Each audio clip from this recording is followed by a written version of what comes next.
Praise the lord అందరికీ అతి త్వరలో రానున్న ప్రభు అయిన యేసుక్రీస్తు నామంలో మీ అందరికీ శుభములు. ఇలా మనము ధ్యానించబోయే అంశం ఏంటంటే హూ ఈస్ హోలీ స్పిరిట్, పరిశుద్ధాత్ముడు ఎవరు? చాలామందికి చాలా ప్రశ్నలు ఉన్నాయి. ఈయన శక్తియా, లేకుంటే ఈయన ఒక దూతనా, లేకుంటే ఈయన ప్రవక్తనా? అలా చాలా చాలా ప్రశ్నలు మీ హృదయంలో ఉన్నాయి. ఇలా దేవుడు మీకు వీటన్నిటికీ జవాబు ఇవ్వబోతున్నాడు. ఆమేన్. వెళ్దాం, మన వీడియోలో వెళ్దాము. హూ ఈస్ హోలీ స్పిరిట్, పరిశుద్ధాత్ముడు ఎవరు? పరిశుద్ధాత్ముడు ఎవరు అంటే ఆయన త్రిత్వంలో మూడో వ్యక్తి, third person in the trinity. Hallelujah. ఈ త్రిత్వం గురించి మనం పోయిన ఎపిసోడ్లో మనం చూసాము. ఎవరైనా చూడకపోతే మేము వీడియో కింద డిస్క్రిప్షన్లో త్రిత్వం ఒక లింక్ మీకు ఇస్తున్నాము, దాంట్లో వెళ్ళి మీరు చూస్తే దీని గురించి మీకు క్లారిటీ మీకు దొరుకుతుంది. Hallelujah. So who is Holy Spirit? తండ్రి అయిన దేవుడు, కుమారుడైన దేవుడు, పరిశుద్ధాత్మ దేవుడు. ఇప్పుడు చాలామంది ఏమనుకుంటున్నారంటే పరిశుద్ధాత్ముడు అంటే ఒక శక్తి అనుకుంటున్నారు, లేకుంటే అది ఇది అని మాట్లాడుతున్నారు. చాలా తప్పండి. ఆమేన్. తండ్రి, కుమార, పరిశుద్ధాత్మ దేవుడు, ముగ్గురు త్రియేక దేవుడు. సో చాలామంది తండ్రిని నమ్ముతారు, కొంతమంది తండ్రి కుమారుని నమ్ముతారు, కొంతమంది పరిశుద్ధాత్ముని మాత్రమే నమ్ముతారు. అలా కాదండి, మనం త్రిత్వము, ఈ మూడిట్లో ఏది ఒకటి నమ్మకపోయినా నువ్వు క్రైస్తవుడివి కాదు. Hallelujah. So Christianity believe in one God in 3 attributes. Amen. 3 in 1 and 1 in 3. So తండ్రి ఉన్నాడు, కుమారుడు ఉన్నాడు, పరిశుద్ధాత్ముడు ఉన్నాడు. పరిశుద్ధాత్ముడు శక్తి కాదు, ఆయన వ్యక్తి. చూద్దామా? యోహాను సువార్త 14వ అధ్యాయము 16లో ఇలాగ రాయబడి ఉన్నది. నేను తండ్రిని వేడుకొందును, మీ యొద్ద ఎల్లప్పుడూ నుండుటకై ఆయన వేరొక ఆదరణకర్తను అనగా సత్య స్వరూపియగు ఆత్మను మీకు అనుగ్రహించును. హల్లెలూయా. నేను తండ్రిని వేడుకుంటాను, ఆమేన్, ఆయన ఇంకొక ఆదరణకర్తని మీకు పంపిస్తాడంట. హల్లెలూయా. చూడండి, ఇంకొక అక్కడ ఒక వ్యక్తిని మనము ఇక్కడ గ్రామర్లో చూస్తే I will send another person. Amen. Hallelujah. So ఆయన శక్తి కాదండి, ఆయన వ్యక్తి. చాలా మందికి ఒక డౌట్ ఉంటుంది, ఒక పరిశుద్ధాత్ముడు అనగానే వాళ్ళకు పావురం గుర్తొస్తుంది కదా. యేసుక్రీస్తుల వారు బాప్తిజం తీసుకున్నప్పుడు ఆయన నీళ్ళలో మునిగిలా లేస్తున్నారు. అప్పుడు పైనుంచి ఒక శబ్దం వింటున్నాము, పావురం వలె పరిశుద్ధాత్ముడు ఆయన మీద నిలబడటం మనము చూస్తున్నాము. ఇప్పుడు రాయబడి ఉన్నది పావురం వలె, కానీ ఆయన పావురం కాదు. ఆమె చాలామంది పరిశుద్ధాత్ముడు అనుకుంటే పావురం అనుకుంటున్నారు. కాదండి, మీరు పొరపడుతున్నారు. ఆయన పావురం కాదు. ఎలాగంటే యేసుక్రీస్తు వారిని కూడా ఏమంటాం? దేవుని గొర్రె పిల్ల అంటాము. So will say Jesus is a ల్యామ్, but Jesus is not ల్యామ్, is a person.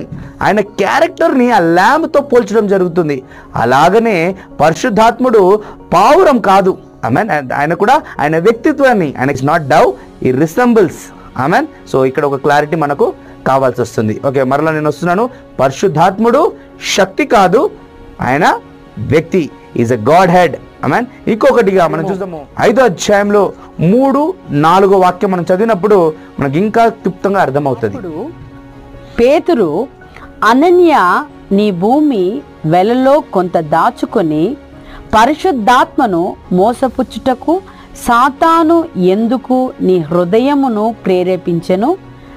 అది నీ యొద్దనున్నప్పుడు నీదే గదా, అమ్మిన పిమ్మట అది నీ వశమై ఉండలేదా? ఎందుకు ఈ సంగతి నీ హృదయములో ఉద్దేశించుకున్నావు? నీవు మనుషులతో కాదు, దేవునితోనే అబద్ధమాడితివని వానితో చెప్పాను. ఇక్కడ చూసినప్పుడు ఎలాగుంది చూడండి, పేతురు గారు అనన్యతో మాట్లాడుతున్నారు. నువ్వు పరిశుద్ధాత్ముడికి ఎందుకు అబద్ధం ఆడుతున్నావు అని చెప్తున్నాడు. ఆ 4వ వాక్యంలో చూస్తే నువ్వు దేవునికి ఎందుకు అబద్ధం ఆడేవని ఉంది. చూడండి, అంటే పరిశుద్ధాత్ముడే దేవుడు. ఆమేన్. సో ఆయన ప్రవక్త కాదు, లేకుంటే ఆయన ఒక శక్తి కాదు, ఆయన దేవుడని ఇక్కడ పేతురు గారు ఇక్కడ క్లియర్గా మనకు చెప్పడం జరుగుతుంది.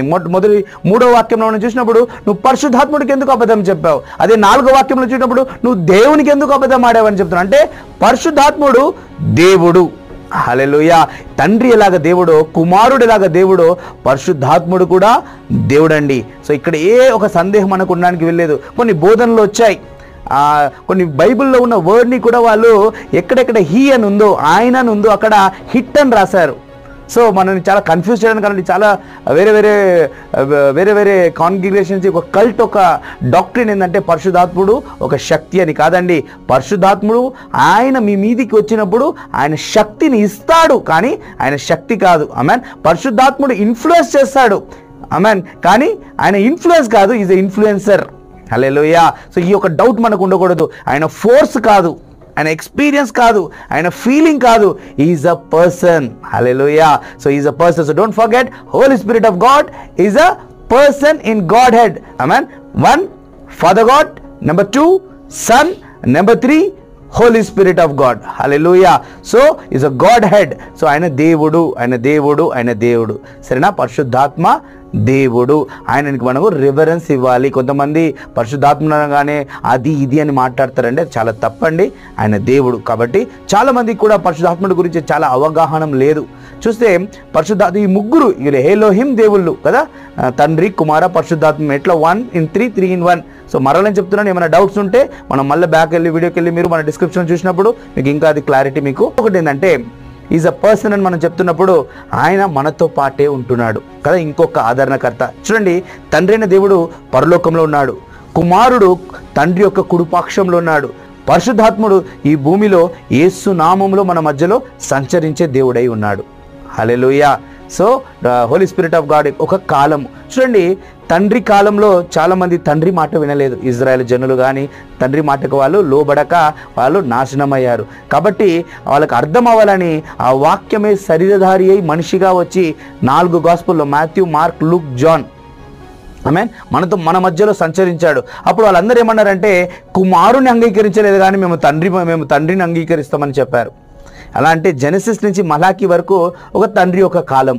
అంటే మీరు చాలామంది అనుకోవచ్చు, అంటే తండ్రి కాలంలో కుమారుడు లేడా, తండ్రి కాలంలో పరిశుద్ధాత్ముడు లేడా? ఉన్నారు, కానీ ఫోకస్గా తండ్రి గురించే ఎక్కువ రాయబడి ఉంటుంది. అలాగనే కుమారుడు కాలంలో ఒక తండ్రి ఉన్నాడు, కుమారుడు పరిశుద్ధాత్ముడు ఉన్నాడు, కానీ ఈ 4 సువార్తలో ఎక్కువగా ఫోకస్ అయ్యేది కుమారుడు. కుమారుడు వెళ్తూ ఆయన ఏమన్నాడు, నేను వెళ్ళి ఇంకొక ఆదరణకర్తని మీ దగ్గరికి నేను పంపిస్తానని చెప్పి. ఆమెన్. ఇప్పుడు ఏ కాలం అంటే పరిశుద్ధాత్మని యొక్క కాలము. ఈ కాలము ఎప్పుడు స్టార్ట్ అయింది? మేడగదిలో పెంతెకోస్తు దినమున, సంఘము ప్రారంభించిన దినమున. ఆమెన్. ఆయన అక్కడ స్టార్ట్ అయ్యింది. ఎక్కడ ఎండ్ అవుతుందంటే ఆయన రహస్య రాకడ మధ్యాకాశంలో సంఘాన్ని మొత్తం ఆయన మధ్యాకాశానికి తీసుకెళ్తాడు. ఆ రోజు ఆమెన్ ఆయన కాలము అనేది ముగిస్తుంది. కాబట్టి ప్రియ దేవుని బిడ్డలారా, తండ్రి కాలంలో తండ్రికి లోబడలేదు కాబట్టి వాళ్ళు భ్రష్టులయ్యారు. కుమారుడి కాలంలో కుమారుడు మాట వినలేదు. ఆమెన్. అలాగనే పరిశుద్ధాత్ముడు కాలంలో ఇప్పుడు అంటున్నారు మీరు, మేము కుమారుడు మాట వింటాము, మాకు పరిశుద్ధాత్ముడు వద్దు. కొన్ని రోజుల ముందు నేను ఒక పోస్టర్ చేసి నేను మీటింగ్ కోసం అరేంజ్ చేశాను. అక్కడ ఒక సహోదరి చూసి, ఏంది ఇక్కడ హోలీ స్పిరిట్ అని రాశారు. హోలీ స్పిరిట్ అంటే తప్పు బోధన. చూడండి, సాతాన్ గారు వాళ్ళ హృదయాన్ని ఎంతగా కట్టి పెట్టాడో చూడండి. పరిశుద్ధాత్ముడి గురించి మాట్లాడుటే తప్పు బోధన అనేసి వాళ్ళ హృదయాన్ని వాడు కఠినపరిచాడు. ఆమెన్. పరిశుద్ధాత్ముడు గురించి మాట్లాడడము తప్పు కాదండి. హల్లెలూయా. పరిశుద్ధాత్ముడనే తప్పు బోధనగా తీసుకొచ్చేశారు. వీళ్ళకి అర్థం కాకపోతే పర్వాలేదు కానీ, ఆమెన్, కానీ పరిశుద్ధాత్ముడి విరోధంగా మీరు మాట్లాడకూడదు. అందుకోసమే యేసుక్రీస్తుల వారు ఆయన చెప్తూ ఒక మాట అన్నాడు. మత్తయి సువార్త 12:31-32 మనం చూస్తున్నప్పుడు ఆయన చెప్పాడు, మీరు పరిశుద్ధాత్ముడికి విరోధముగా మాట్లాడితే ఆమెన్ మీకు క్షమాపణ లేదు. Blasphemy. So what is the meaning of blasphemy? Blasphemy అంటే అర్థం ఏంటంటే, ఒక వ్యక్తికి ఇచ్చే విలువని నువ్వు తగ్గిస్తే అది బ్లాస్ఫమీ. లేకుంటే ఇంకొక మాటకి చెప్పొచ్చు, ఎంత వాల్యూ ఇవ్వాలో అంత వాల్యూ ఇవ్వకపోవడమే బ్లాస్ఫమీ. ఎలాగంటే ముందు వాక్యాలు చూసినప్పుడు ఆమె యేసుక్రీస్తుల వారు చాలా మందికి విడుదలిస్తూ వచ్చాడు, డెలివరెన్స్ చేస్తూ వచ్చాడు. చాలా ఆయన వేళ్లతో దేవుని ఆత్మతో చాలా దురాత్మలను ఆయన వెలగొడుతూ చాలా మందికి స్వస్థత విడుదల చేస్తూ వచ్చాడు. ఆ సమయంలో పరిసయ్యులు చూసి ఏమన్నారంటే, ఈయన దయ్యం పట్టినవాడు, ఈయన బీల్జెబూబ్ పట్టినవాడు. బీల్జెబూబ్ అంటే is a prince of demons. Amen. ఈయన దయ్యపు శక్తితో దయ్యాలని వెలగొడుతున్నాడని చెప్పి యేసుక్రీస్తుల వారిని వాళ్ళు చెప్పడం జరిగింది. అప్పుడు యేసుక్రీస్తుల వారు అంటున్నారు, ఒక రాజ్యము ఆ రాజ్యానికి వాళ్ళు విరోధంగా లేవరు. ఆమెన్. ఈ మాట చెప్తూ అన్నాడు, మీరు నాకు విరోధంగా మాట్లాడినా మీకు క్షమాపణ ఉంది, కానీ పరిశుద్ధాత్ముడికి విరోధంగా నీకు మాట్లాడితే నీకు ఇక్కడ క్షమాపణ లేదు, రాబోయే నిత్యత్వంలో కూడా మీకు క్షమాపణ లేదని. ఇవాళ కూడా చాలా మందికి ట్రోల్స్ అవుతుంది. కదా. పరిశుద్ధాత్మ గురించి మాట్లాడినా, అన్య భాషల గురించి మాట్లాడినా, ఏదైనా చెప్పగానే వీళ్ళు దయ్యం పట్టిన వారని చెప్పడం, దట్ ఈస్ అ బ్లాస్ఫమీ. ఎంత పరిశుద్ధాత్ముడికి విలువ ఇయ్యాలో ఆ విలువని తగ్గించారనుకోండి, అదే బ్లాస్ఫమీ. సో దయచేసి ఇలాంటి తప్పు చేసి మీరు శాపాలు తెచ్చుకోకండి. ఆమెన్. సో పరిశుద్ధాత్ముడు గురించి మీరు ఇంకా తెలుసుకోవాలనుకుంటే ఆమెన్, రెగ్యులర్గా మీకు నేను వీడియోస్ పెడుతుంటాను. మాతో మీరు సబ్స్క్రైబ్ అయ్యి మీకు రెగ్యులర్గా అది మీకు వీడియోస్ రావడం జరుగుతుంది. ఇంకా నేర్చుకుందాము. కానీ తెలియకపోతే మనము దేవుని సన్నిధిలో మొరపెట్టి అడుగుదాము. కానీ మీకు ఎవరో చెప్పింది, ఏదో తోచింది మీరు దయచేసి మాట్లాడకండి. అలాగనే మీరు కూడా చూస్తే అపోస్తల కార్యం 19వ అధ్యాయంలో పౌలు అడుగుతున్నారు, మీకు పరిశుద్ధాత్ముడు తెలుసా అంటే వాళ్ళు అంటున్నారు, మాకు పరిశుద్ధాత్ముడు అంటే మేము వినలేదండి, మాకు తెలియదని. హల్లెలూయా. పరిశుద్ధాత్ముడు వినలేదు, తెలియలేదు అంటే ఆమెన్, అంటే మీరు ఏ బాప్తిజం తీసుకున్నారని అంటున్నాడు కదా. సో పరిశుద్ధాత్ముడు తెలియాలా, ఎందుకంటే క్లియర్గా రాయబడి ఉంది, లోకం ఆయనని చూడదు, లోకం ఆయనని పొందనేరదు. ఆమెన్. ఆయన చూడకపోతే, ఆయన గురించి తెలియకపోతే మీరు ఆయనని పొందుకోలేరండి. ఆమెన్. ఆయన గురించి మనం తెలుసుకోవాలి. Without knowing Holy Spirit you cannot receive Holy Spirit. ఇప్పుడు చాలామందికి హోలీ స్పిరిట్ అనే మాట తెలుసు, కానీ ఆయన గురించి తెలియదు. ఆయన అంటే ఆయన gifts of the Holy Spirit, లేకుంటే fruit of the Holy Spirit. Amen. అది హోలీ స్పిరిట్ కాదండి. హల్లెలూయా. ఆయన ఒక వ్యక్తి, ఆయన నీతో పాటు కలిసి ఉండడానికి వచ్చి ఉన్నాడు. He want to abide with you for ever and ever. Is with you. ఆయన నీ పక్కనే ఉన్నాడు. ఇంకా చాలా విషయాలు మనం నేర్చుకోవచ్చు. ఆమెన్. మొట్టమొదటిగా ఆయన శక్తి కాదు, ఆయన వ్యక్తి. ఆయన రెండోదిగా మనం ఏం చూసామంటే ఆయన దేవుడు అని చూసాము. పీటర్ గారు సంభాషించిన మాటలో ఆయన దేవుడని మనము చూసామండి. హల్లెలూయా. చూసారు ఇంకొక దగ్గర అపోస్తల కార్యం 7వ అధ్యాయము 51వ వాక్యం ఇలాగంటుంది, ముష్కరులారా, హృదయములను చెవులను దేవుని వాక్యమునకు లోపరచ నొల్లని వారులారా, మీ పితరుల వలె మీరును ఎల్లప్పుడూ పరిశుద్ధాత్మను ఎదురించుచున్నారు. ఆమేన్. హల్లెలూయా. ఇక్కడ ఏమంటున్నాడు? పరిశుద్ధాత్మని ఎదిరించుచున్నారు. పరిశుద్ధాత్మని మనము ఎదిరించకూడదండి. చూడండి, ఒక జీవం లేని వాటిని మనము ఎదిరించవచ్చా? ఒక శక్తిని మనం ఎదిరించవచ్చా? ఒక వ్యక్తిని మనం ఎదిరించగలుగుతాం. So don't resist the Holy Spirit. Amen. Hallelujah. Thank you. God bless you.